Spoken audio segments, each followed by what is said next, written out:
ನೀನ್ ಮಾಡಿರೋದು ಯಾವ ಕಾರಣಕ್ಕೂ ಸರಿಯಲ್ಲ ರಾಮ. ನೀನು ಮತ್ತೆ ನಿನ್ನ ಪರಿವಾರ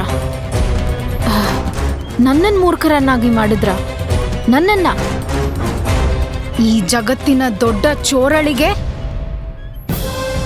ಇದಂತೂ ನೇರವಾದ ಸವಾಲು.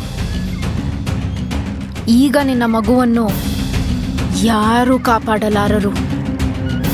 ಅವನನ್ನು ಎಲ್ಲಾದರೂ ಬಚ್ಚಿಟ್ಟುಕೋ, ನಾನು ಅವನನ್ನು ಬಿಡುವುದಿಲ್ಲ. ಮಹಾಲಾಜ್ಲು ನಮ್ಮನ್ನ ಅಲಮನೆ ಕಲ್ತ್ಬಿಟ್ಲು. ಇಲ್ಲ ಅಂದಿದ್ಲೆ ನನ್ನ ಈ ಶಕ್ತಿಯುತ ತೋಳುಗಳಿಂದ ಬಾಸ್ಕಲನ್ನ ಲಕ್ಷಣೆ ಮಾಡ್ತಿದ್ದೆ. ಮೊದ್ಲು ನಿನ್ನ ನೀನ್ ಸರಿಗ್ ನೋಡ್ಕೋ, ಆಮೇಲೆ ಬಂದ್ ನನ್ನನ್ ಕಾಪಾಡುವಂತೆ. ನಾವಿಲ್ ಬಲ್ದಿಲ್ಲ ಅಂದಿದ್ಲೆ ಆ ಕಲ್ಲನ್ನ ಇದಾಕ್ ಬಿತ್ತಿದ್ದೆ.